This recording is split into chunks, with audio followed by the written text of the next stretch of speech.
Ontem eu expliquei, não chegou a ser uma explicação exaustiva, porque se eu tivesse tempo, eu poderia ficar nessa descrição aqui, no mínimo uma semana, na primeira tentação, e as implicações dela e as aplicações dela no nosso cotidiano de fome, de carência, de necessidade de autoafirmação, de autogratificação, de disputa com a natureza para ver se nós somos superiores a ela e se ela está aqui para obedecer à voz do nosso comando, se como filhos de Deus a gente pode fazer afirmações positivas que Deus se obrigue a obedecer e transformar, por exemplo, pedra em pães. A gente falou sobre várias coisas. E aí o tempo fechou, 1h15. Eu falei, tá bom,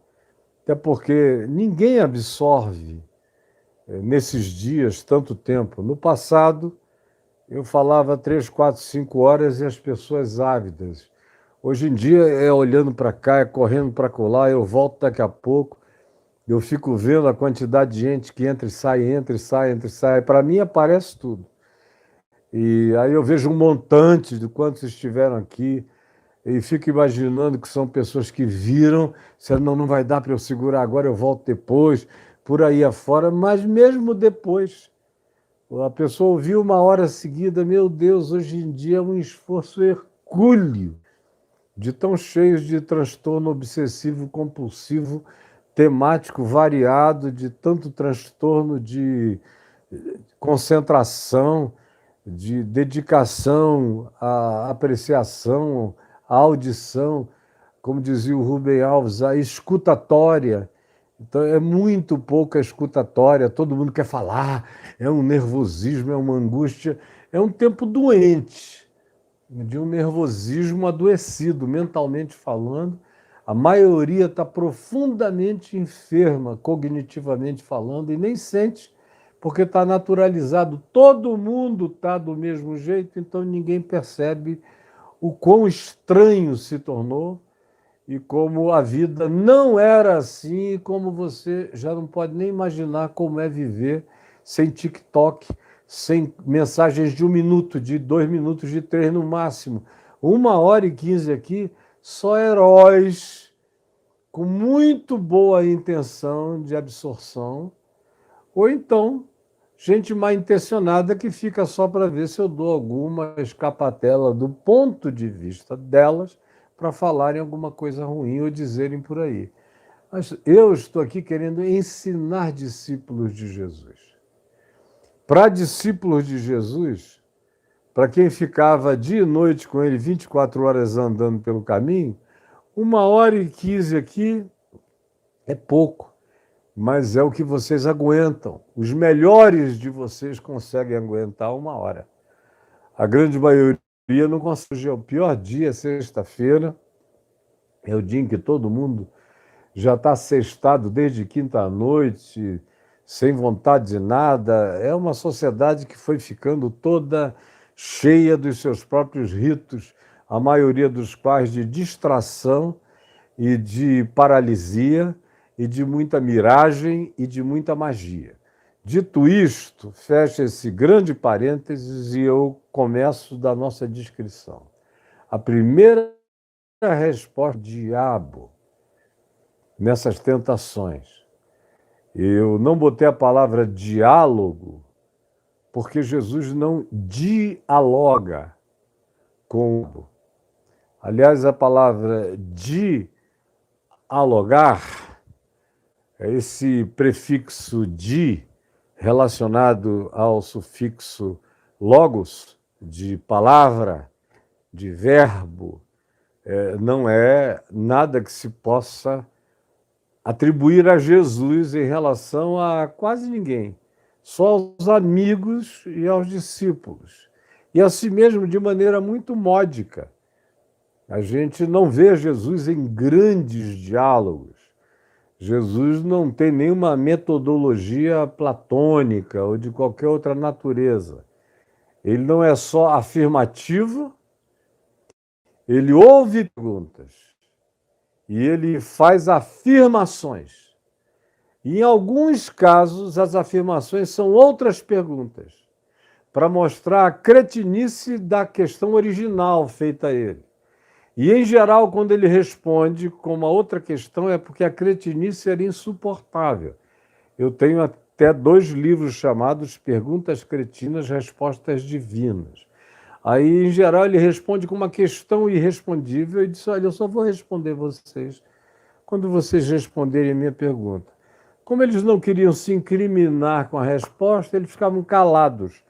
Mas é sempre a mesma coisa. No mais, ele ouve questões, ele dá respostas. E com o diabo não é diferente, é menos ainda. É menos ainda, tem uma propositura.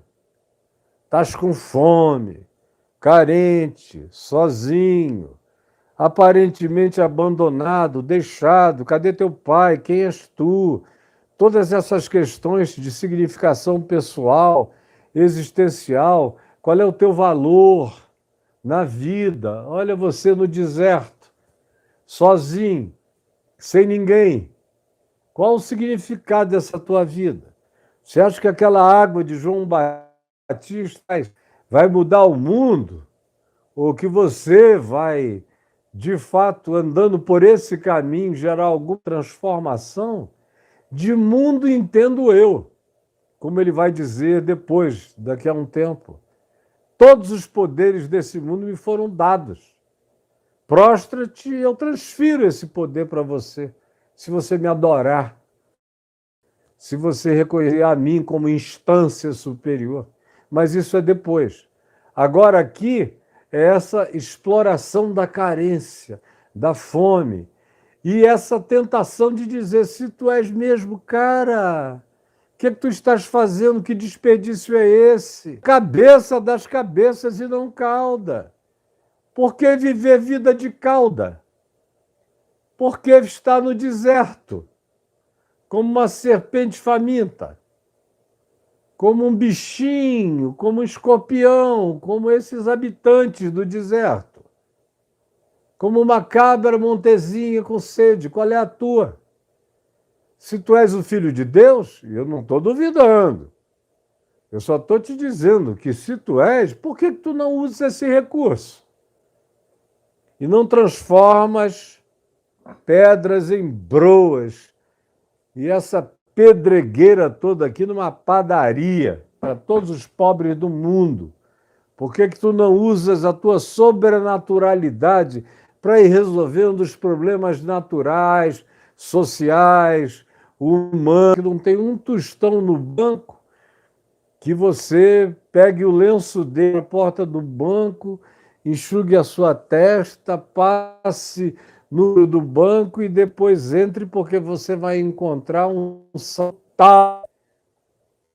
Aí alguém recebe uma devolução que tinha até esquecido, entrou lá, R$ 180, R$ 230, que o governo devolveu qualquer coisa, no meio de 10 mil que fizeram a mesma coisa, basta que 5 cheguem e levantem a mão e dizem: aconteceu comigo.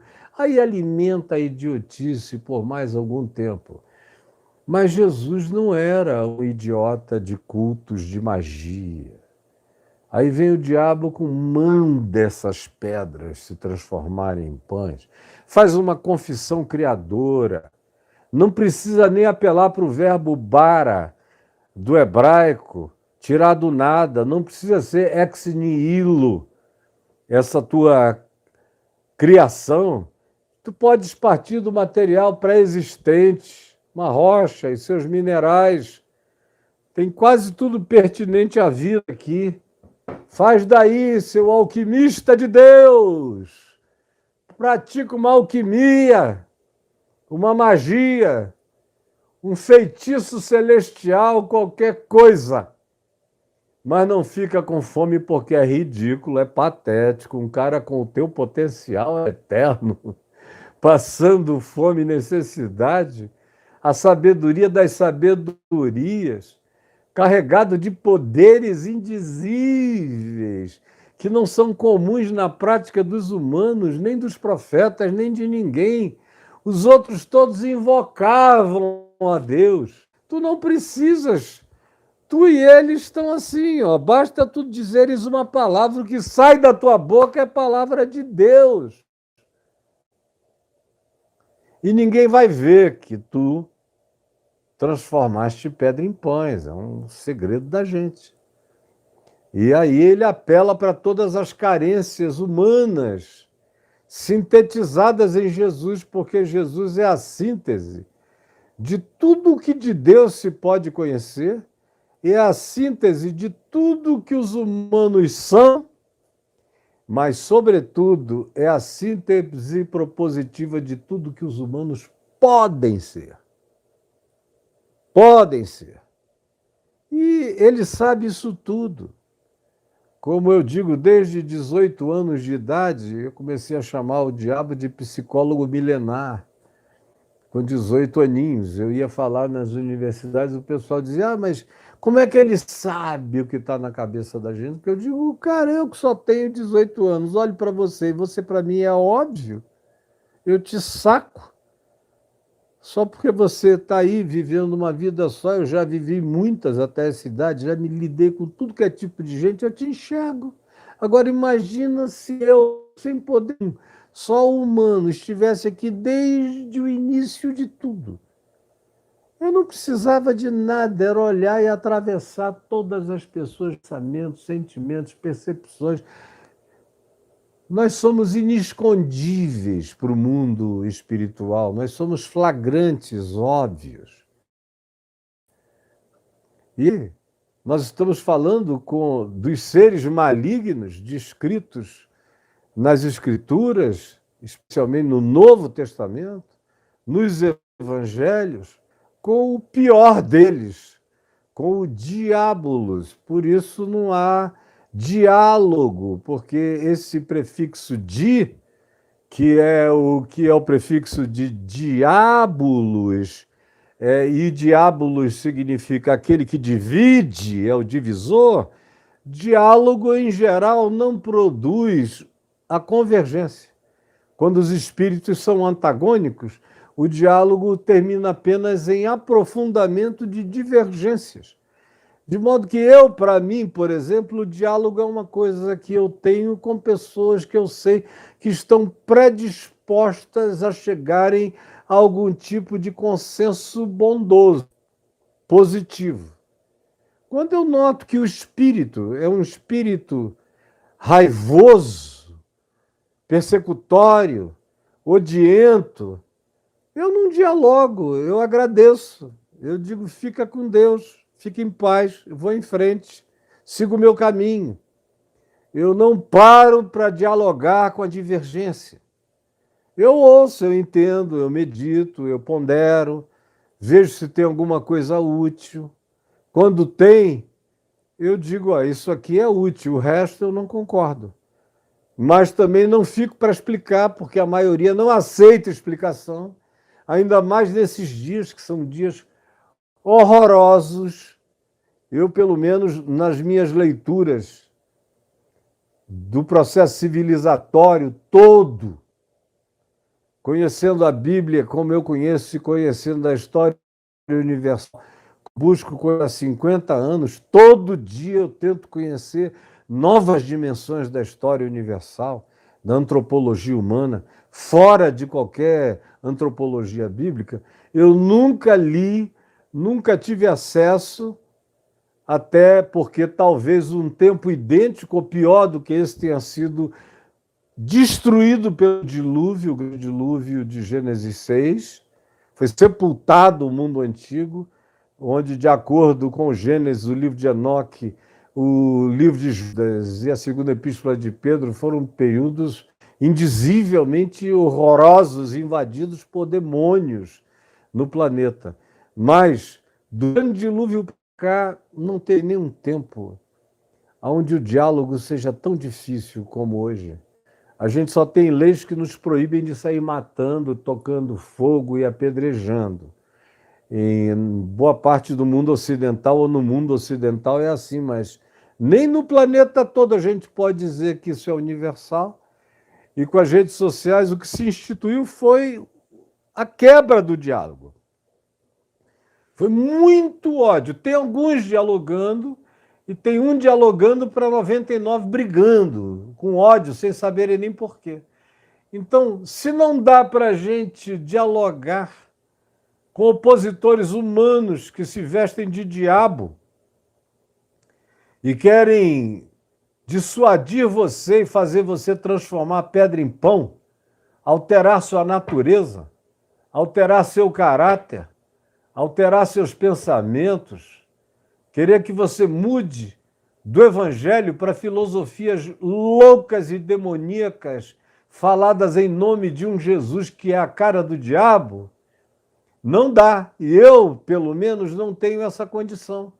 Cada vez eu sou mais afirmativo e ponto parágrafo.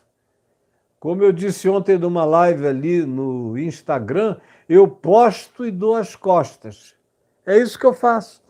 Eu só vejo comentário de post que tem pouco comentário. Aí eu sei que são comentários razoáveis. Faço um post, aí tem lá 50 comentários, é muito pouco. Mas eu sei que é porque só são pessoas querendo dialogar. Aí eu vou e não erro. Quando eu faço um post que é um pouquinho mais polêmico e que eu sei que pode atrair uma turba, cheia de frutas apodrecidas, um basket de frutas podres, mas eu preciso dizer porque é uma opinião que precisa ser dada para abençoar um monte de gente boa na dúvida ainda, eu sei que vou apanhar, todavia, desses entes caninos, como Paulo diz em Gálatas 3.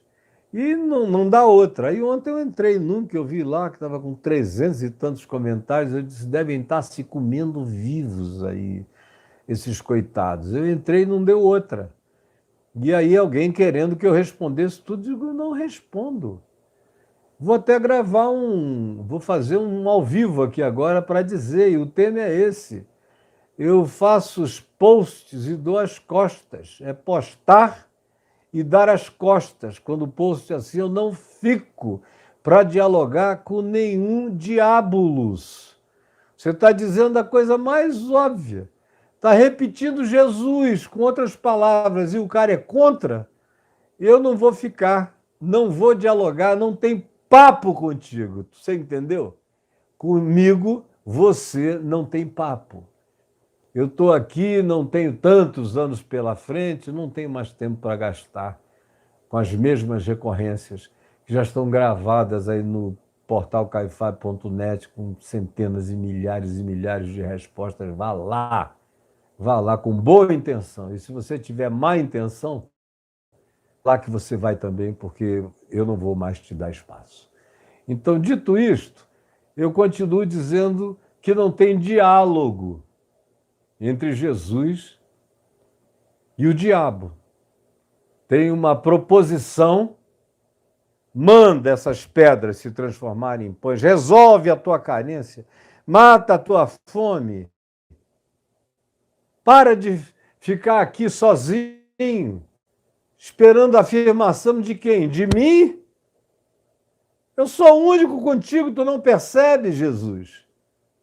Faz alguma coisa, dá alguma ordem, tu tens esse poder, usa. Os fins justificam os meios. Tem um fim mais nobre, Jesus, do que matar a sua própria fome.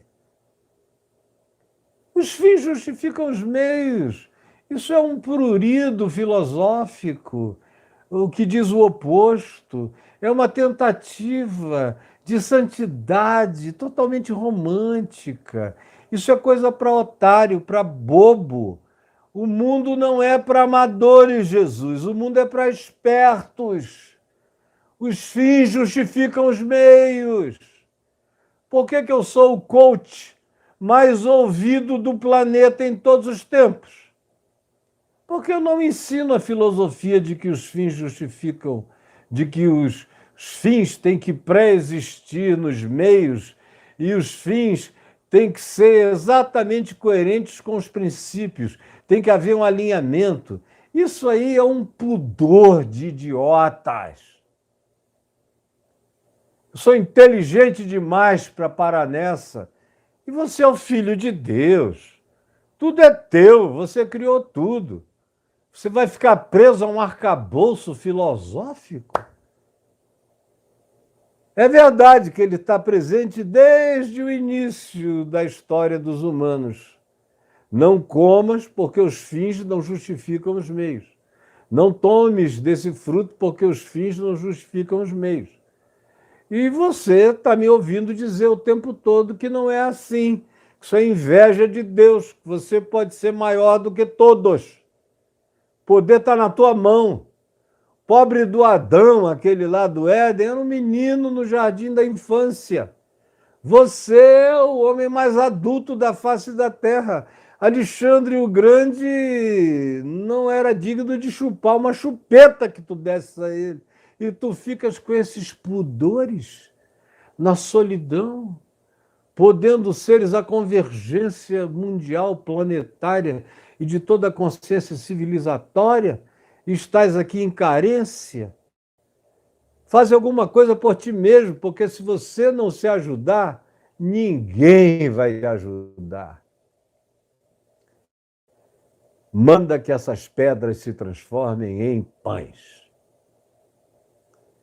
Aí Jesus ouve isso, e obviamente que eu estou sendo reduzido.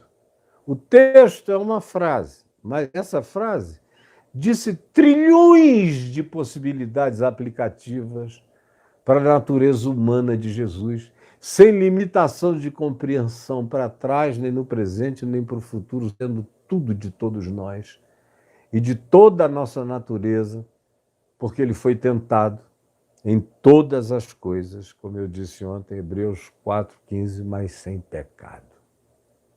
Todas as coisas. Ou como diz a Epístola aos Hebreus, precisávamos de um sumo sacerdote como ele, identificado com a fraqueza humana, com a dor humana, com a miséria humana, com a carência humana, com o desprezo humano, que conhecesse a maldade humana. Precisávamos, diz a Epístola aos Hebreus, e o apóstolo João, no Evangelho, diz que Jesus ouvia aquele papo todo de religiosos para lá e para cá, e não dizia nada a nenhum deles, só dizia o que queria, quando era conveniente. Nunca se sentiu obrigado a dar resposta nenhuma. Coisa mais fácil para ele era postar e dar as costas e seguir para outro lugar. É o que você lê nos... Não ficar para ouvir a balbúrdia, vai embora. Falou a verdade e se retirou. E aqui o diabo está crente que vai iniciar um papo com Jesus. Foi uma coisa que eu aprendi com meu pai nos primeiros meses, talvez no primeiro mês de conversão, cheio de mulherada dando em cima, passando de moto com aquelas bundas expostas, dirigindo a moto, paravam na porta da minha casa, mulheres que eu conhecia de cima para baixo, de trás para frente, às dezenas. E eu ali dizendo, não, obrigado, não vou não. Às vezes eu ia até falar com uma pessoa com a minha Bíblia na mão, era a defesa daquele pequenininho na fé, querendo se defender da volúpia gigantesca que me habitava e que estava sendo proposta, porque eu estava com fome, mas não fui nenhuma vez, jamais.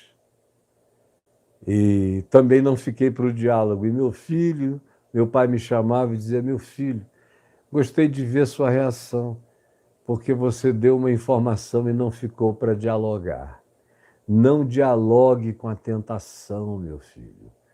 Não dialogue, deixa a tentação ficar rouca. Era uma expressão que ele usou algumas vezes para mim, eu nunca mais esqueci, repeti para milhares de pessoas. Deixa a tentação falar sozinha. Deixa a tentação ficar rouca. Não entre em diálogo com o diabo, porque você não vai ganhar.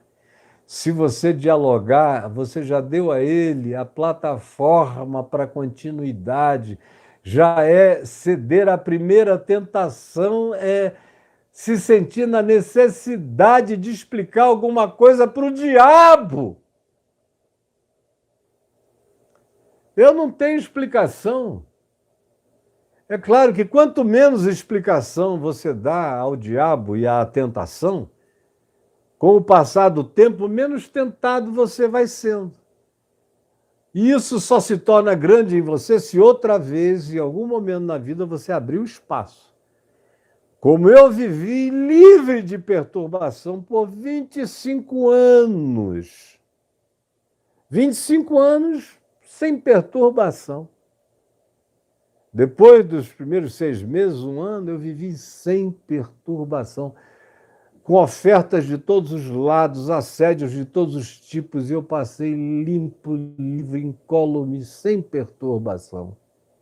Até o dia em que eu aceitei que um triscar de dedinho e um olhar que estava ali a vida inteira, mas eu nunca quis enxergar, naquele dia eu olhasse com uma atenção dialogal, diferente, que terminou da pior forma possível.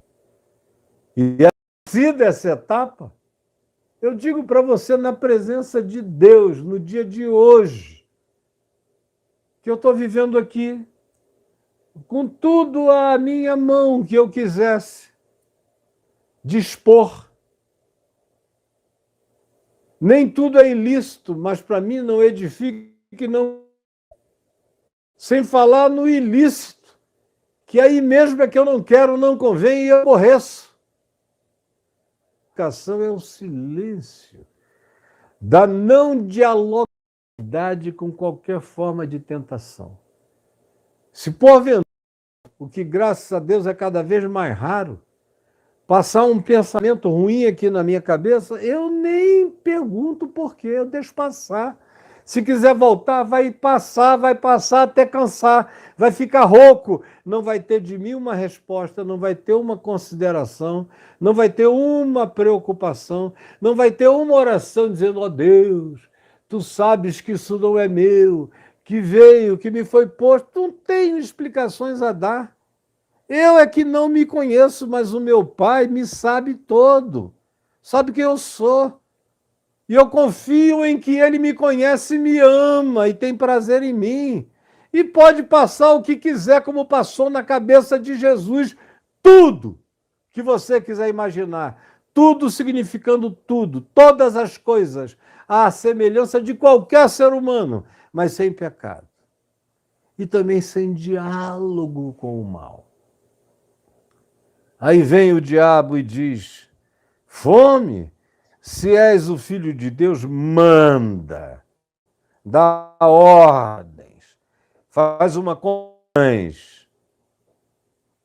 E Jesus ouviu essa idiotice satânica, pensando que estava lidando com Adãozinho lá do Éden, com a Evinha, com o crentezinho, seduzível, idiotado, perturbado. Meu Deus, Satanás falou, e agora? O que eu vou fazer? Vou jejuar mais. Ai, e a culpa? Não fiz nada, mas estou culpado. Não tinha nada disso. Limpo. Deixando passar. Ele só, verso 4 diz, Jesus, porém. Foi o que eu disse e a nossa ênfase de hoje. Jesus, porém, respondeu. Esse porém coloca a resposta de Jesus numa adversativa. É um contraditório, é um choque, é um enfrentamento. É Satanás, o confrontador, que deu de cara na rocha dos séculos, na rocha maravilhosa que os construtores rejeitaram. Aquele que é o inatravessável. Entrou de cara. Jesus, porém, lhe respondeu. E olha só, está escrito E ele evoca a Escritura. Está escrito. E ele cita a Escritura na qual isso estava dito no Velho Testamento, que se afirma que nem só de pão vive o homem, mas de toda palavra sai da boca de Deus. Não só de pão vive o homem, mas de toda palavra que sai da boca de Deus. Está lá em Deuteronômio, no capítulo 4, no verso 4. Fiquem sabendo, ó povo de Israel, que não é só de maná, que não é só de pão que vive o homem. Esse pão é uma provisão, porque vocês são animais, mamíferos, famintos, como qualquer outro animal da terra, precisando comer, fazer as ingestões, dormir. Ontem eu vi um cara reclamando, dizendo que o homem não é um animal, porque ele seria racional, ele é de uma categoria superior. E a burrice religiosa é tão grande que cada vez se sabe mais sobre a inteligência animal para todos os lados. Existe até a suspeição de que alguns deles estejam pau a pau conosco, exceto em algumas percepções de autoverificação no loop, sobre a introjeção mais aprofundada que sabe de si própria, talvez. Agora já se mediu até na Universidade de Tel Aviv, semana retrasada, a emissão do som das árvores quando elas sentem que vão ser prejudicadas ou cortadas, ou quando está faltando água, ou não vai chover, ou a sequidão está grande, ela manda mensagens de vibração para todas as outras companhias plantadas na terra, e é algo audível que animais ouvem, ou seja, aquilo que Oséias 4:4 diz, de 1 a 4, e que Isaías diz e Jeremias diz, não era poesia, é fato científico, demonstrado. Aí vai Jesus e responde, nem só de pão vive o homem, de pão também.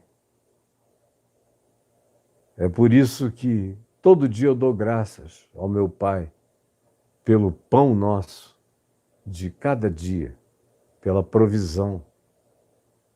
Ele é o mesmo que vai dizer daqui a pouco, na sequência de Mateus, não andeis ansiosos de coisa alguma, nem do que haver de comer, nem do que haver de beber. Façam o trabalho de vocês de todos os dias e creiam que o vosso Pai Celeste sabe vocês, conhece vocês.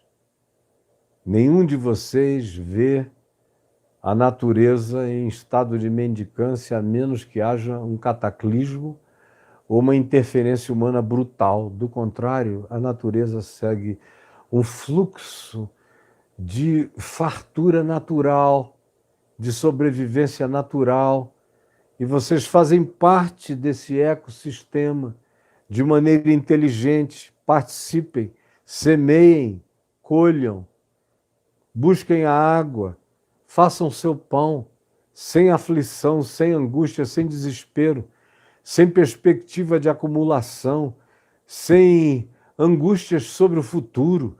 Tudo isso é loucura, é irracional. Quem é que disse que você pode acrescentar meio metro à sua vida? Que você pode dar um passo a mais? Que eu consigo falar 5 minutos a mais, eu podia ter um mal súbito, cair morto aqui agora. E acabou. Não tinha nem bye-bye planeta Terra. Porque nós nos afligimos por mera neurose idiótica. A nossa ansiedade é fruto da nossa neurose essencial, da nossa incredulidade essencial, da nossa falta de confiança, da nossa falta de certeza de que nós somos um flagrante diante do amor e do cuidado de Deus, que cabe a mim fazer a minha parte. Às vezes sair andando e chorando enquanto semeio, mas fazendo a minha parte, sabendo que, com certeza absoluta, eu vou voltar com júbilo, trazendo os meus feixes. A relação de causa e efeito não vai passar para quem semeia o bem e colhe o bem e vive em paz. Aliás, a paz ajuda as coisas a crescerem. Assim como música boa ajuda as plantas a se desenvolverem, ajuda as vacas a darem mais leite, as vibrações boas do amor, da paz, da oração grata, da felicidade, melhoram o mundo à nossa volta, da natureza, das minhocas, aonde você quiser. Isso é uma afirmação bíblica e hoje em dia são constatações científicas, de laboratório, comprovadas. O indivíduo, se não quiser ter a fé que eu tenho, pode apenas crer no dado científico. E se tiver um pouco de inteligência, vai dizer, bom, eu tenho muita corroboração de que as coisas são diferentes quando eu penso diferente, sinto diferente e me dou de modo diferente para a vida. Então, porém, Jesus lhe respondeu, nem só de pão vive o homem. Aliás, o pão do homem é adubado pelo que sai do coração do homem. O pão do homem melhora de acordo com o que brota de dentro do coração. O meu pão cresce nas minhas ações de graça. Como eu já vi comida aumentar com ações de graças. Eu vivi alguns anos com meus pais, no tempo em que meu pai, que era um homem rico, decidiu ficar pobre e doou tudo que tinha, abriu mão de tudo que tinha e foi viver como um pobre na beira do rio, sem nada, sustentando a família com um salário mínimo, depois com 2. Quando melhorou um pouco. E o governador o oferecia para ser secretário de Justiça do Estado, só porque ele era um homem brilhante demais para não ter uma remuneração à altura da inteligência dele, e ele não queria, não aceitou nunca.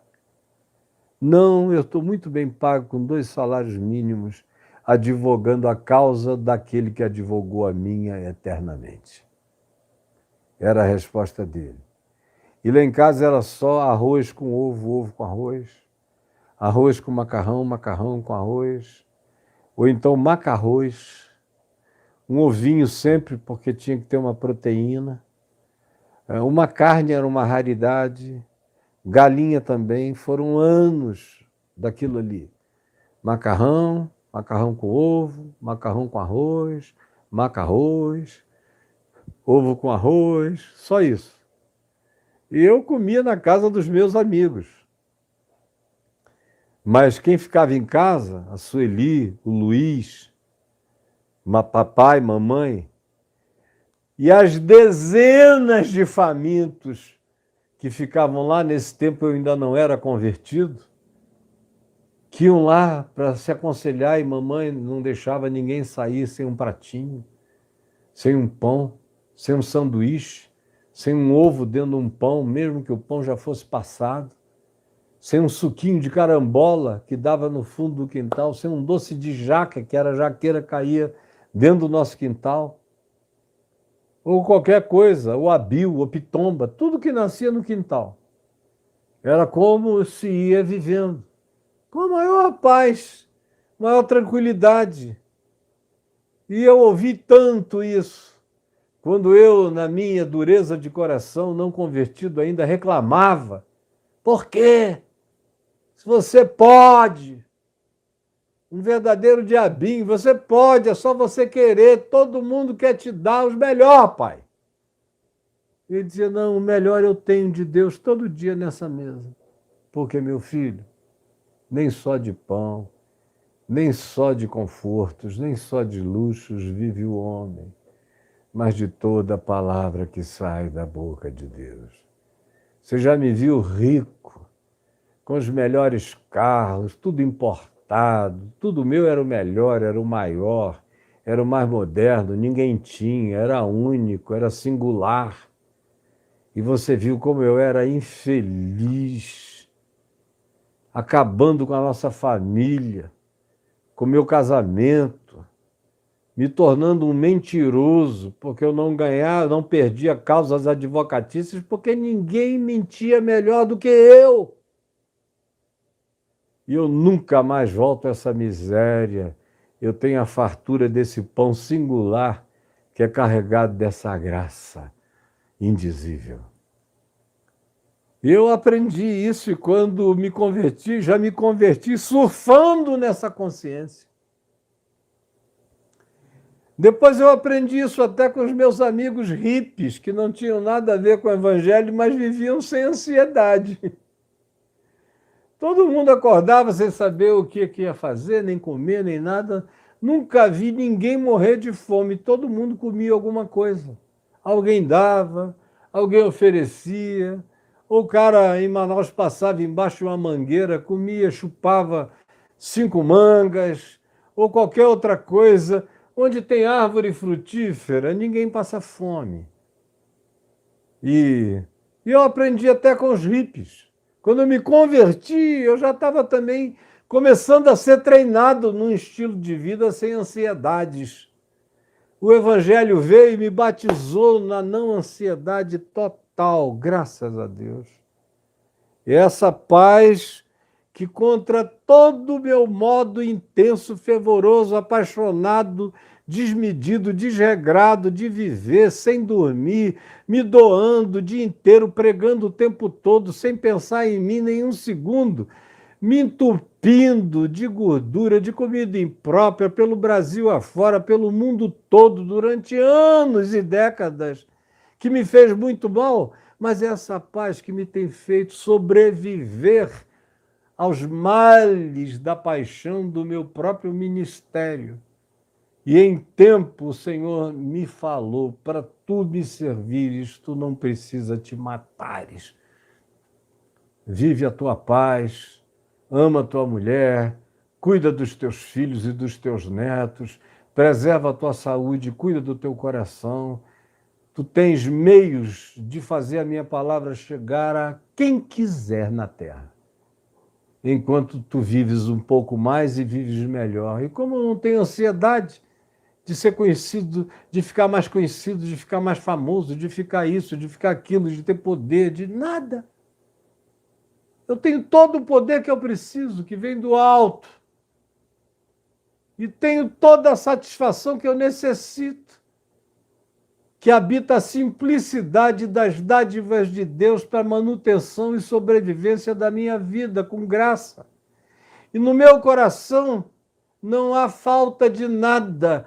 Eu estou possuído pela extravagância de uma vida abundante, da água da viva, da fonte da vida, do pão da vida, da alegria da vida, da eternidade, da Shekinah de Deus que me habita e me gloria e me exalta sobre os meus inimigos e sobre todo diabo e demônio.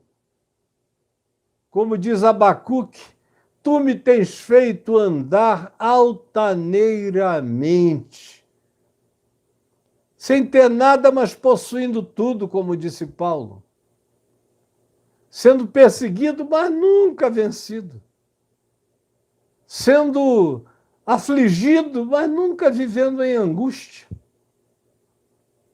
sendo maltratado, mas nunca me auto-vitimando, sendo desprezado e sendo tratado como um desconhecido, mas eu sei que todos eles me conhecem muito bem, e se não me conhecessem, não faria nenhum mal. Eu sou conhecido pelos únicos que importa que me conheçam e que digam amém ao que eu digo acerca da verdade de Deus e do Evangelho na face da terra. Nem só de pão vive o homem.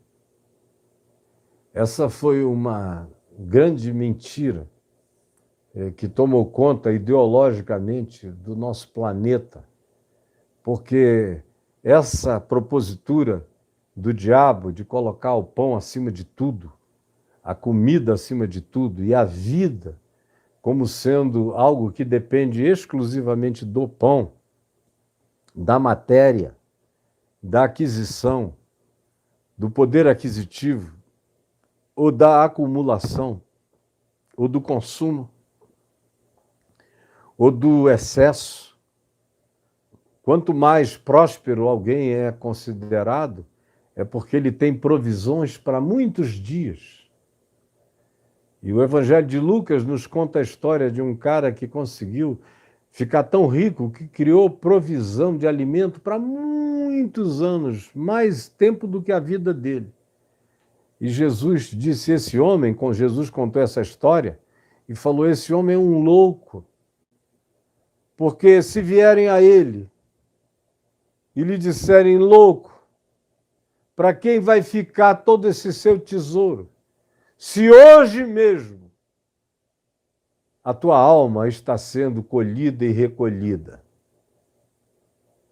o que tu vais fazer, a não ser assinar o atestado de insanidade de quem, ao invés de viver, só acumulou e viveu como uma fera protetora e raivosa de uma acumulação que nem a soma de todos os dias da vida seria o bastante para consumir aquilo que já estava acumulado.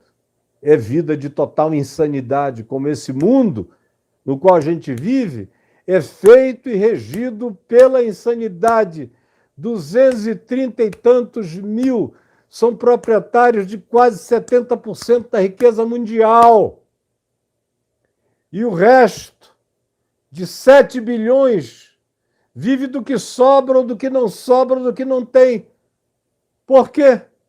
Porque o pão foi colocado acima de tudo. E eu disse que na virada do século XIX para o século XX, no início do século XX especialmente, a teoria do pão ganhou o seu absoluto, mais absoluto, no marxismo leninista. Era a revolução do proletariado. Era criar um mundo de igualdades impostas, onde toda a propriedade privada fosse tomada pelo Estado. E supostamente esse governo fosse o governo dos trabalhadores. O que não aconteceu nem por um dia. O que nunca aconteceu então, nem aconteceu depois, nem aconteceu antes. Porque o trabalhador, como diz o apóstolo João, Jesus também não se confiava à natureza humana de nenhum deles. Jesus olhava para o trabalhador e dizia, até você que é mau, sabe dar boas dádivas aos seus filhos, quanto mais o Pai Celeste. Jesus nunca andou equivocado achando que, sendo de pobres, o governo seria bom. Ao contrário, ele sabia que o pobre sobe ao poder na sua frustração, na sua angústia, na sua amargura, às vezes na sua raiva introjetada, estruturalmente justificada pelo abuso de anos e anos e anos. E às vezes ele chega ali e ele quer fazer tudo, outra coisa do dia para a noite, e acaba se transformando num déspota perverso, injusto, nem nota, nem sente, e às vezes morre pior do que os seus antecessores, sem jamais ter percebido como a psicologia e o fenômeno e a ilustração do sapo na fervura é verdade. Ele entrou na água gelada, a água foi esquentando, ferveu, borbulhou, ele foi cozinhado, morreu sem saber.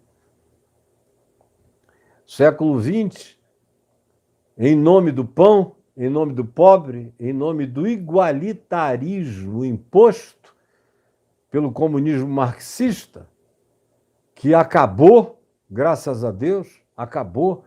Eu creio na social-democracia, na liberdade de produção de acordo com a competência e capacidade de cada um e com a necessidade de distribuição de acordo com a necessidade de cada um, de modo que quem tenha mais não tenha demais e quem tenha menos não tenha de menos, mas cada um tenha o bastante equivalente à sua produção e competência, mas não tudo. E cada um tenha o suficiente para a sua própria sobrevivência com dignidade, mas que jamais fique sem nada. Esse é o princípio simples do Evangelho. Essa é a economia proposta por Jesus pelo Evangelho, pelos apóstolos, pelo Velho Testamento, pelos profetas. Só não enxerga quem não quer. Agora, não existe absolutização de nenhum lado. Não existe culto ao pão, nem existe culto ao poder mágico de Deus atuando nos seus filhos, que só dão ordens e as coisas vêm de mão beijadas. Não. É do suor do teu rosto que a gente vive. Como o próprio Jesus foi do suor do seu rosto, que ele comeu, que ele bebeu, que ele salvou. Enquanto trabalhava, ele disse, num dia de sábado, quando curou um doente e outros vários cheios de moléstias, meu pai trabalha até agora. Aquele sábado que se diz em Gênesis que ele descansou, foi dito para o descanso do homem.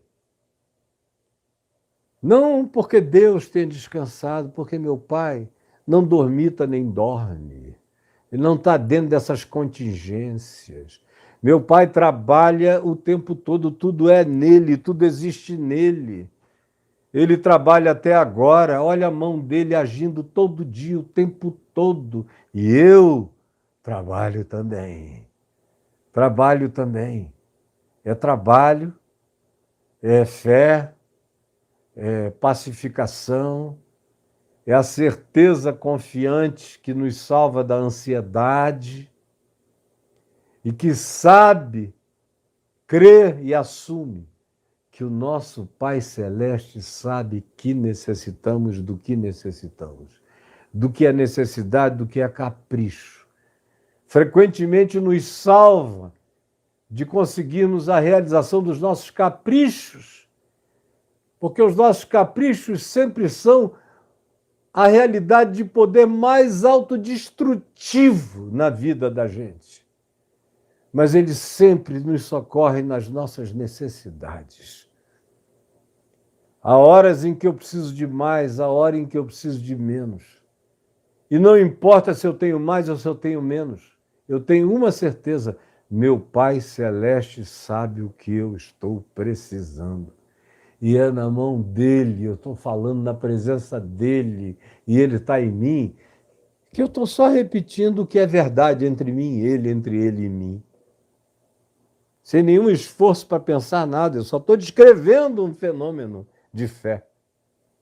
Jesus, porém, respondeu ao diabo, não só de pão viverá o homem vive de amor, o homem vive de verdade, o homem vive de justiça, não gritando, ai, estão me injustiçando.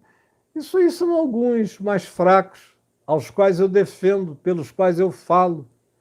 Uso a minha capacidade para clamar em favor deles como se manda. Agora, eu mesmo não reclamo de injustiça contra mim. Eu vou passar por esse mundo sem dizer, ai, me injustiçaram.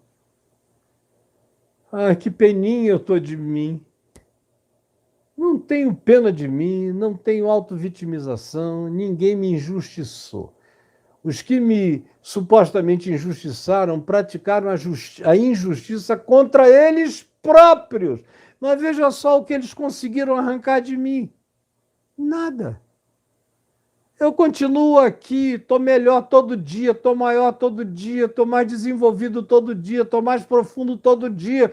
Ninguém saca nada de mim. Eu aprendi com Jesus, lá no Evangelho de João. A minha vida, ninguém a tira de mim. Pelo contrário, eu espontaneamente a dou. Eu não tenho autoridade para reavê-la. Isso é um mandato que só Jesus recebeu do Pai, mas eu tenho a liberdade de a entregar, conforme a minha fé, a minha convicção, conforme o bom combate. Eu estou disposto a morrer por todo bom combate, que seja combate proposto pelo Evangelho. E não estou disposto a morrer por nada que não seja combate segundo o Evangelho. Me alimento daquilo que vem como sustento para o meu dia, sabendo que eu não vivo só do pão. Hoje em dia nem pão eu posso comer, porque sobe a minha glicemia. Eu estou no cotidiano já há algum tempo sem poder comer pão. E provavelmente eu passe o resto da vida sem poder comer pão. Mas eu como frutas, eu como proteínas simples, ou eu como vegetais carregados de proteína, eu me alimento, faço bem ao meu corpo. Mas não é nem o pão literal. A gente precisa do alimento adequado para cada condição da vida. E a ênfase não tem que estar nunca no alimento, a ênfase está no trabalho, na produtividade, no dar da vida para produzir, não só para nós, mas para outros também.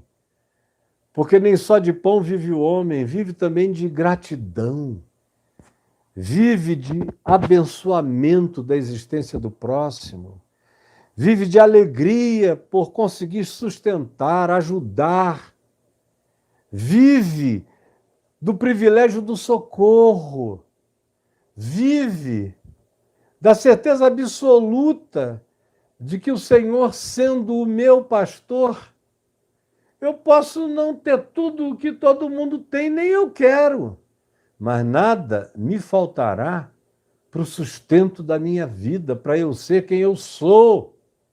Eu tenho a provisão necessária todo dia para eu ser quem eu sou. E se eu trabalho e ando sem apelar para magias, nada me faltará, é a promessa de Deus. E eu fui moço e já agora sou um velho, mas eu nunca vi o justo desamparado, nem a sua descendência mendigar o pão, nem a minha, nem a dos meus filhos, nem a dos meus netos. É isso que eles estão aprendendo, a se alimentarem de alimentos superiores todo dia. Porque é esse alimento superior que traz o maná, que pão de cada dia. E a tentativa de só para o pão de cada dia que esvazia o pão na nossa alma. Mas quando o pão é crescido pela gratidão, pela ação de graças, pela fé feliz na provisão de Deus, pela confiança no sustento, no meio, e quando eu mesmo não tenho mais meios de me sustentar, minha confiança de que o Deus que me usou para sustentar tanta gente, quando chegar a minha hora, como já houve horas assim na minha vida, em que eu não tinha de onde tirar nada, do nada surgiram aqueles que disseram: eu não consegui dormir a noite inteira sonhando com você. E eu senti uma ordem para te perguntar se você está precisando de alguma coisa. Sabe por quê? Não tinha internet, eu não liguei para ninguém, não falei para ninguém, não chorei miséria em lugar nenhum, nunca fiz isso. E o cara veio e Deus falou com ele. Quantos falam? Até o dia de hoje. De vez em quando tem alguém dizendo: olha, eu tenho recebido a palavra com tanta alegria, mudou minha vida, salvou meu casamento, me tirou de uma depressão de 10 anos, arrancou o pânico do coração do meu filho, que eu pensei que ia perdê-lo aos 14 anos, que ele ia se matar, está aí vivo, todo mundo, minha família restaurada, e eu tenho uma gratidão enorme. Como é que eu posso participar para facilitar o pão na tua mesa? Toda hora chega alguém, é pouco. Aparentemente, a pessoa vem quase já se desculpando, é muito pouco. Mas são as viúvas que nada têm, aquelas que frequentemente dão mais e fazem a diferença proporcional na sua vida. Agora, isso é tanto mais real, guarde bem o que eu estou te falando, isso é tão real quanto mais verdadeira seja a realidade de que no seu coração nem só de pão vive o homem. E mais verdadeiramente se torna quando você crê que é do coração que o pão brota. É da fé, é da ação de graças, é da diligência não neurótica pelo trabalho, é o suor que traz o pagamento, porque digno é o trabalhador do seu salário, do seu sustento. E o pão é importantíssimo, mas ele vem depois do pão que desce do céu e que dá vida, mesmo àquele que por alguma razão esteja morrendo de fome agora. Muita gente de Deus já morreu de fome, trancafiada em presídios, abandonada, exilada, largada. A gente não sabe como foi o final da vida de João em Patmos. Eu, toda vez que vou a Patmos, fico um pouco sozinho, olhando para aquelas montanhas e pensando quantos anos aquele velho ficou ali, até que foi morrendo. Já não podia mais nem se levantar, não podia cuidar mais de si mesmo, não podia de muita coisa. Quem sabe foi ficando até mal cheiroso e morreu, sozinho, muito provavelmente, já nem sentindo fome, de tanto que o estômago tinha se colado um no outro, mas cheio do pão da vida, cheio da vida eterna, cheio da glória. Eu não estou advogando ou banalizando ou naturalizando a fome. Jamais faria isso, porque Jesus disse que essa é uma pauta sine qua non para o juízo final.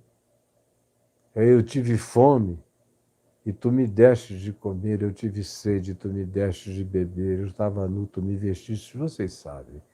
Só não sabe quem não quer saber. Então eu não estou naturalizando nada, eu vivo para tentar distribuir o máximo que eu posso.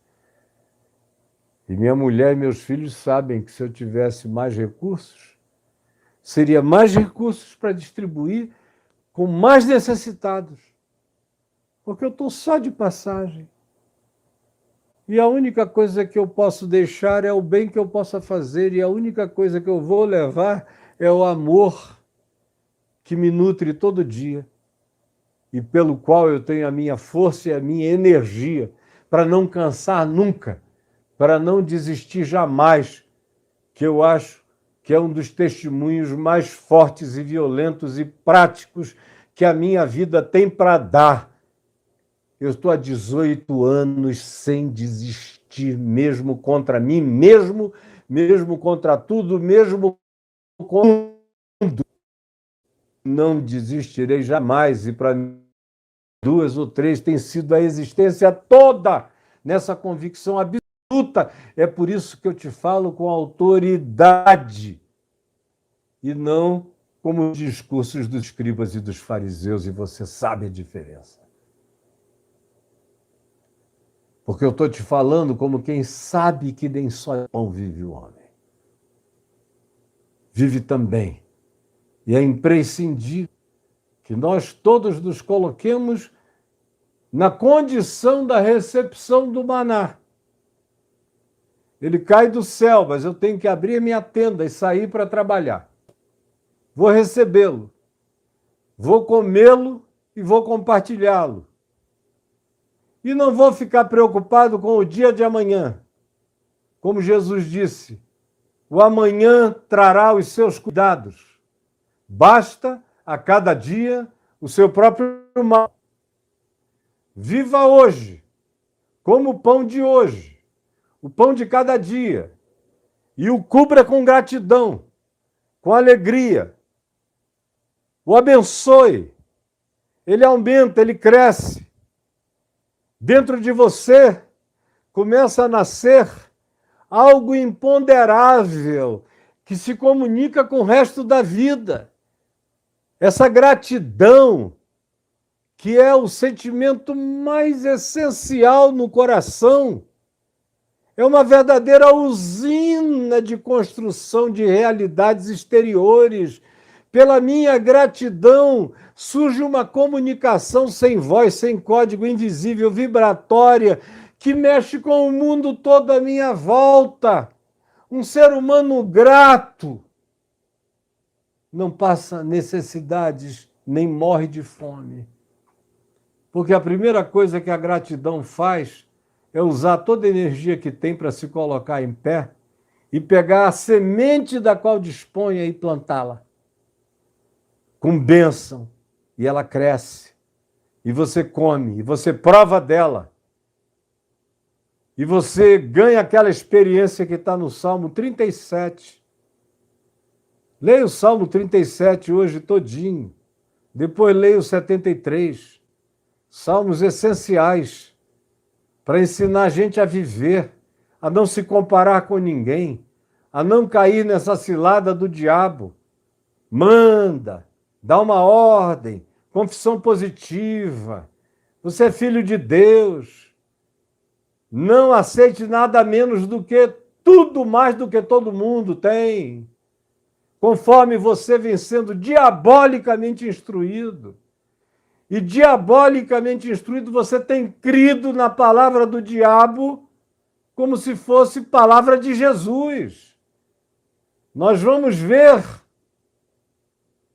na semana que vem, se Deus quiser, nós vamos ver a sequência disso, como a própria palavra do Evangelho, a palavra de Deus, é arrancada do seu contexto pelo diabo,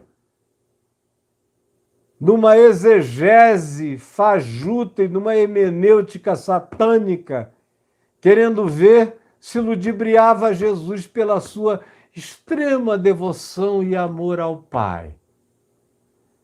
Achando que se porque citasse o Salmo 91, Jesus iria dizer, uau, é mesmo, eu estava esquecendo dessa. Mas não, nem então e nem agora. Jesus só diz, nem só de pão. As coisas têm que ser postas no seu próprio lugar. Como ele virá dizer daqui a pouco mais na nossa sequência de Mateus, buscai, pois, em primeiro lugar, o reino de Deus que está dentro de vós. Reino aqui dentro. A soberania de Deus, a alegria de Deus, a paz com Deus, a gratidão em Deus, a confiança nele, essa certeza, essa inabalabilidade, esse estribar-se nas promessas, na palavra e na obediência ao mandamento. Aquele que não trabalha, que também não coma. Quer comer? Saia para trabalhar. Não roube, não seja aproveitador, não creia em magias, nem em milagres. Faça a sua parte com o coração pacificado e sem ansiedade. O Senhor, o Pai, sabe o que você precisa. Busque, em primeiro lugar, as primeiras coisas. Primeiras coisas vêm sempre antes. O pão é importante.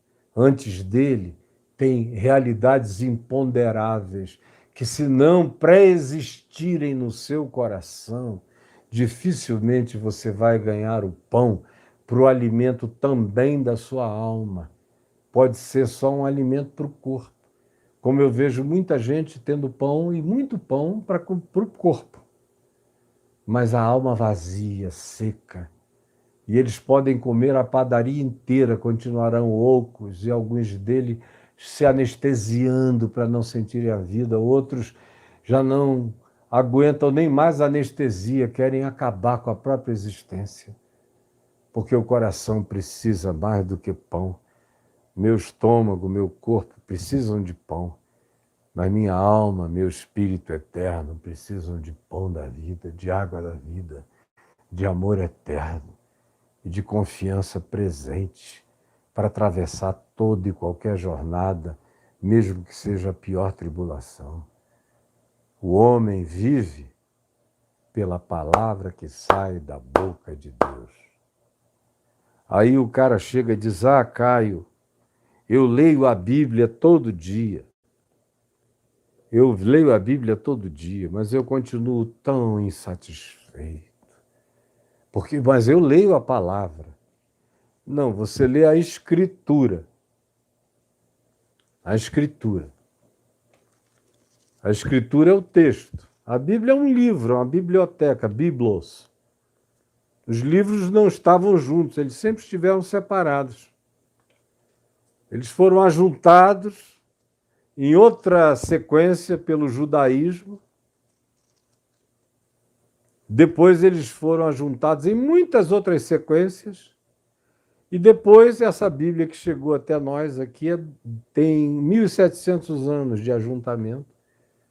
Concílio de Nicéia, Imperador Constantino, os bispos que tinham sido privilegiados por Roma, foi que puseram essa sequência que veio a ser encadernada depois que a imprensa foi inventada no século XVI por Gutenberg. Então, é o livro e o texto. A palavra, ela não é um livro nem é um texto. O texto é um testemunho da palavra. A Bíblia é um container. O texto é o testemunho. A palavra é o Cristo eterno. É o Verbo eterno. É o Logos eterno. A palavra não cabe nem no container de um livro, nem de todos os livros, como disse o apóstolo João. Não cabe. Nem todos os livros do mundo conteriam o que Jesus fez e ensinou. Nem todos os textos, porque a palavra de Deus só cabe na encarnação. A palavra de Deus só pode ser vista na encarnação do Verbo, na encarnação da palavra, na encarnação do Logos. Ele encarna. Nele não há vírgula, nem ponto e vírgula, nem travessão, nem erro de hebraico, aramaico ou grego, nem equívocos cronológicos. Não existe disputa nem polêmica idiota de crianças infantis sobre datação da terra, datação disso, daquilo outro. Jesus não trabalhou com datação de nenhuma natureza. Não fez apologia de nada. Não discutiu nem dialogou, que concluir com vida. A palavra é caminho. Portanto, a palavra não é o quê, a palavra é como. Ela não se manifesta como descrição conceitual. Gente que diz, eu estou aprendendo a palavra. Aí é porque ela foi para um seminário, está fazendo um curso, está andando com um suposto mestre, um biblicista que alguns adeptos dizem que sabe tudo de Bíblia, do livro, do texto, da letra. Mas a palavra, só sabe a palavra quem a pratica. Foi o que Jesus não tem que lutar contra Jesus. Com base em que rabino, com base em que teologia católica, romana, ortodoxa, ou grega, ou copta, ou gnóstica, ou etíope? Com base em que teologia europeia, ou americana, ou alemã, ou latino-americana, ou da libertação, ou da prosperidade, ou de qualquer outra coisa? Isso tudo é livro de magia para nossa própria distração e entretenimento e para nossa instrumentalização para as guerras idiotas pelas quais Jesus não deu a vida. Não deu a vida. E vocês matam os outros pelas guerras pelas quais Jesus entregou a vida dele. E dizem que fazem isso porque estão aprendendo a palavra. Não, vocês só sofrem desaprendizado da palavra todo dia. Quem aprende a palavra é a Dona Maria, que quase letrada, aquilo que ela consegue ler, e ela lê o que é para perdoar, todo dia. Então ela abre a janela de casa e perdoa o mundo todo dia, não reclama de nada, não se sente maltratada nem injustiçada, mesmo quando é. Ela faz a sua vida, ela vai adiante na sua resistência, pacificadora e cheia de esperança. Essa é a vitoriosa, essa é a poderosa e que obedece à palavra. Ela ouve dizer que pão nosso dia nos será dado todo dia, ela acorda com essa certeza. E ela não vai dormir sem comer. Ela, às vezes, divide com muitos. E eu vejo tantas histórias, a vida inteira, de gente que conseguiu o impossível, alimentou 13 filhos sem quase nada, formou, melhorou gerações futuras. Porque nem só de pão vive o homem, mas da obediência à palavra. A palavra, não é preciso ser um biblicista. Jesus praticá-lo. Como é que ele tratou os pobres? É assim que eu vou tratar. Como ele tratou os ricos? É assim que eu vou lidar também. Nem contra nem a favor, esperando a resposta de cada um, ou a proposta de cada um. Como é que ele tratou os pecadores? É assim que eu vou tratar também. Como ele tratou as meretrizes. Como ele tratou os marginalizados. Naquele tempo não existia LGBTQIA+. Era tudo designado como publicanos, pecadores e meretrizes. Ou era essa ralé de pecadores desprezíveis, como os religiosos diziam, semelhantemente ao que você aprende todo dia. Como é que ele tratou? Tratou com riso, com conversa, com parábolas, com acolhimento, aceitando convites para almoçar, para jantar, aceitando dádivas, presentes, perfumes, choro nos pés, o derramar do coração, mesmo contra a igreja, na pessoa dos apóstolos, vendo uma mulher quebrar um vaso de alabastro e derramar aquele perfume caríssimo na cabeça de Jesus. Quando ela ia começando a fazer, o que é que eles disseram? E um dos sinóticos diz que foi Judas que fez a intervenção, porque ele era o tesoureiro, disse, não vamos guardar esse dinheiro para dar aos pobres. Jesus disse, não a molesteis, deixai-a em paz. Ela está fazendo tudo quanto pode, está se antecipando para me ungir para minha própria morte. Não se metam na dádiva desse ser humano, por mais que vocês, no preconceito perverso de vocês, a julguem como mulher, porque linda e gostosa seja uma pecadora que está aqui me contaminando. Fiquem longe, não se interponham entre mim e os que eu salvo.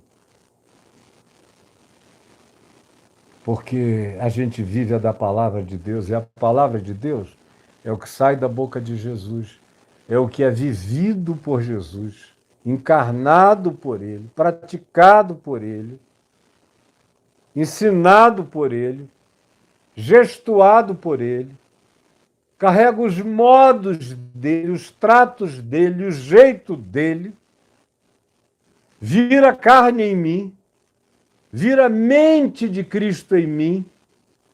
A palavra de Deus tem que estar em mim. Não porque eu decorei com a minha mente, mas porque ela se transformou em caráter. Ela se transformou em paradigma de pensamento. Ela se transformou em projeto existencial e em ambição espiritual. E em alegria e contentamento de prática cotidiana.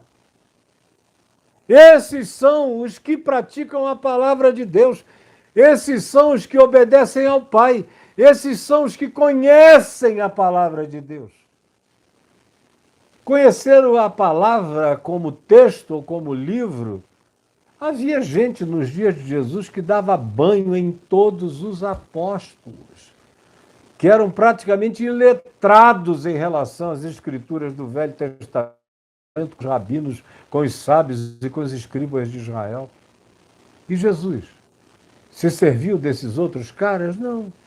Ele preferiu gente que entendia bem de peixe, bem de culpa, entendia bem de pecado, entendia bem de relatividade humana, entendia, ele chamou essas pessoas, lapidou, foi lapidando, porque eram ensináveis, eram humildes de espírito, podiam receber a palavra.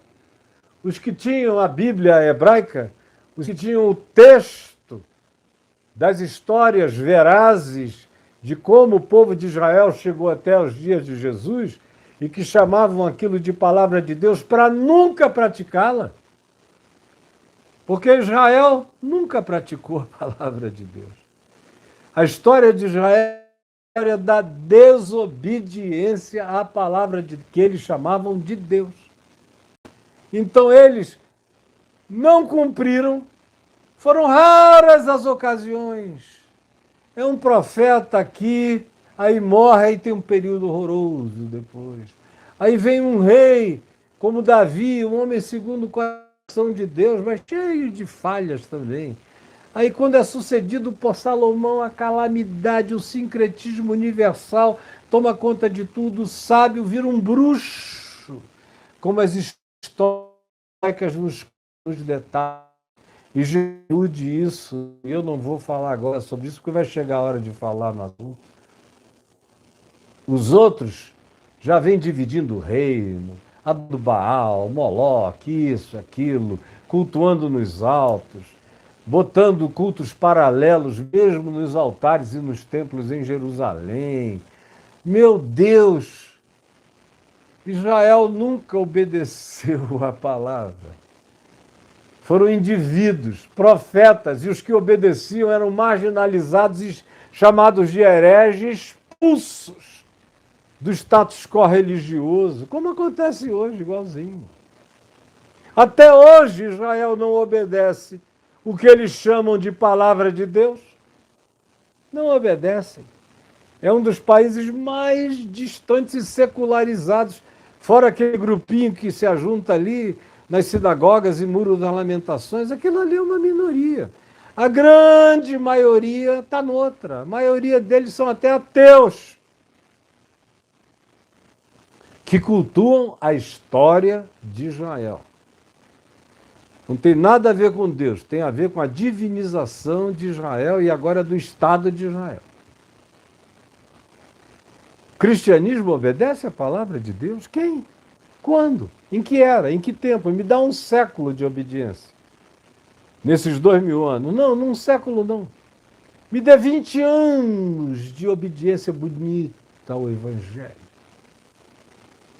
Você não encontra isso. Você vê vagalumes aqui, vagalumes ali, pessoas encarnando a palavra e, em geral, tanto mais quanto a encarnem, mais perseguidas são. Então não adianta nem você dizer, eu leio a palavra. Ontem eu estava vendo um cara que me criticou ali no post que fiz, desceu o pau, eu fiquei olhando, aí fui ver quem ele era, um pastor jovem, não sabe da missa um terço, não sabe nada. Vai apanhar, coitado, até não poder mais. E eu fiquei olhando, me dá uma compaixão.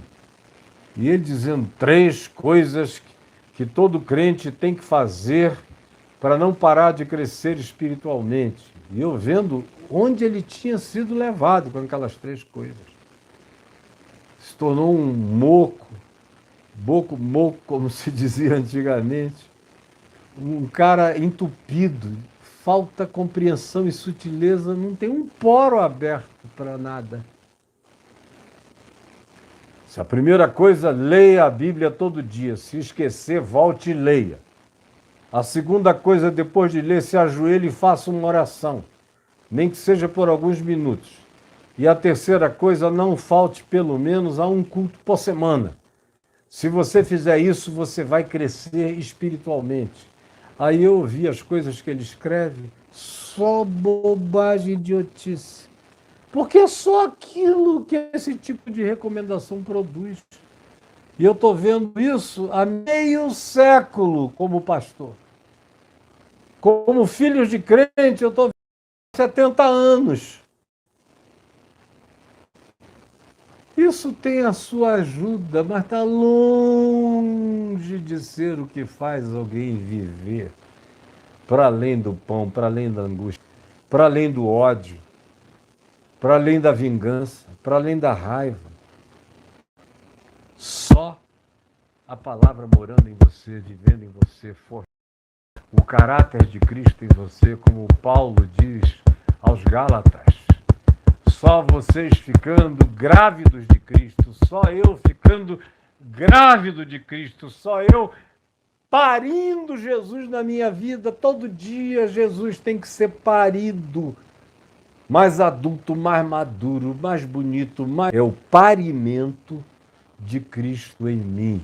Eu sou um puérpero de Jesus, em estado de todos os dias, enquanto eu me alimento nele, ele cresce em mim. Enquanto eu me alimento, enquanto eu mamo do genuíno leite espiritual, ele cresce em mim. Eu bebo a sua palavra, meditando, compreendendo como ele é, como ele vive, como ele trata, como ele ensinou a viver, a tratar e a ser. Quanto mais eu introjeto e eu pratico, mais eu mamo na teta eterna do Deus da minha vida e mais parecido com o Filho de Deus eu me torno. Mais ele cresce em mim, mais ele me fortalece, mais ele me enrijece contra o mal, mais ele me amolece para todo bem, mais ele me melhora eternamente. Amém. Porque nem só de pão, muito menos confunda também a palavra de Deus com a leitura da Bíblia. Não deixe de ler a Bíblia, ela é utilíssima. E bem-aventurado é aquele que sabe manejar e compreender bem. Por quê? Especialmente porque os evangelhos de Jesus estão dentro desse livro desde o concílio patrocinado, o primeiro deles, por Constantino. Mas não nasceu assim. Então, como está aqui, e eu quero ler sobre Jesus, sobretudo, e é depois de ler sobre Jesus e de ter Jesus como eu quiser, eu posso ler a Zohar, eu posso ler a Torá, eu posso ler o Talmud, eu posso ler o que eu quiser, eu posso pesquisar toda a ciência, eu posso fazer o que eu queira. Quando Jesus é o paradigma, é a minha mente, é a minha categoria, é o meu ponto de partida, é o meu ponto de vista, é o meu ponto de referência, é o meu ponto de apoio, é o meu ponto de chegada. Quando a mente dele está em mim forjada, eu faço como Paulo, eu examino todas as coisas. Todas. E retenho o que é bom.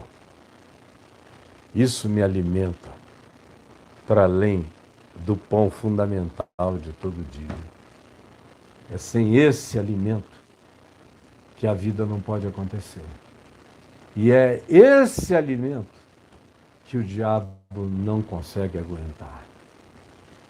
Ele adora um faminto sem Deus, um faminto blasfemo, um faminto amargo, um faminto injustiçado, um faminto guerrilheiro, um faminto cheio de ódio. Ele ama. É por isso que o livro de Provérbios pede, naquela oração: ó Senhor, não permite que eu tenha demais, para que no excesso de confortos e de posses, o meu coração não se esqueça de Ti. E não permite que eu caia em necessidade, para que na minha necessidade eu não enlouqueça. e blasfeme contra a tua face. Por isso, o pão nosso de cada dia nos dá hoje. Em nome de Jesus. Amém e amém.